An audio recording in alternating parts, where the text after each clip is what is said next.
Olá pessoal, aqui é o Ney Meziá e hoje eu vou falar um pouquinho de certas situações que o exercício, a prescrição do exercício, estimular o paciente a praticar exercício com bastante frequência pode ser prejudicial à melhora do quadro de dor lombar, por exemplo. Vou falar sobre duas situações. Uma delas é quando um paciente com dor persistente, ele tem alta autoeficácia, ou seja, um excesso de autoeficácia, ele faz coisa demais, ele não descansa. E isso pode ser uma barreira para ele melhorar. E aí, por exemplo, uma pessoa que faz crossfit 7 vezes na semana e tem uma dor persistente na lombar, se ela diminui, por exemplo, tem um descanso numa quarta-feira e num domingo, isso já pode gerar uma melhora muito grande. E em casos de dores agudas, a gente sabe que existe a história natural de melhora, que a maioria, 60% dos pacientes, em torno disso, vão melhorar em 6 semanas. Então a gente deve ser um pouco o guardião da história natural de melhora.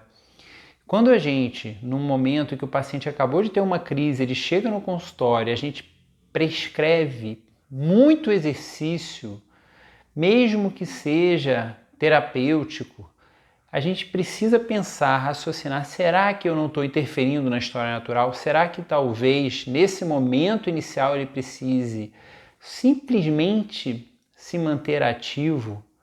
O meu raciocínio clínico é que nos primeiros dias, às vezes 2, 3 dias, o repouso é interessante, depois se manter ativo e buscar as tarefas funcionais, ele fazer simplesmente aquilo que ele deixou de fazer. Se ele for aos poucos retomando, é o caminho que parece ser mais seguro e que as evidências científicas mostram, Não existe uma evidência, não existem evidências convincentes que existe um tipo de exercício que vai fazer o paciente melhorar mais rápido versus o se manter ativo. Então a gente precisa tomar cuidado no paciente agudo, não somente com dor lombar, mas dor cervical, qualquer dor musculoesquelética, e que ali na fase aguda, e que muitas vezes o movimento está limitado, mas está limitado porque precisa. E a gente precisa saber a história natural e tentar respeitar a história natural de melhora. Isso vale não só para exercício, mas para aquelas outras intervenções, como excesso de remédio, excesso de exames que vão levar também a procedimentos invasivos e que muitas das vezes, quando não existe red flags, quando não existem bandeiras vermelhas que levem para esse caminho, são desnecessários. Então, duas situações importantes para a gente lembrar. Em dor crônica, dor lombar crônica, por exemplo, quando o paciente tem alta autoeficácia, ou seja, ele já faz coisa demais, talvez ele esteja precisando de um descanso, talvez ele esteja precisando de um dia de Netflix ou mais de um dia, para que dê tempo para o corpo descansando, relaxando, a musculatura relaxe e ele possa ter uma melhora. Já vi muitos casos assim. Os guidelines costumam estimular exercício, se manter ativo, e para o crônico muito exercício seria importante, junto com algum tipo de educação. Mas o fato é que alguns casos, não é o mais comum isso, em alguns casos o paciente tem excesso de autoeficácia e ele está com aquela dor persistindo justamente porque ele não descansou, ele não repousou, por incrível que pareça. Isso pode ser. Então vale a pena sempre a gente estar atento que em alguns momentos a gente precisa virar a chave e não pensar que quanto mais exercício melhor. Pode ser que não.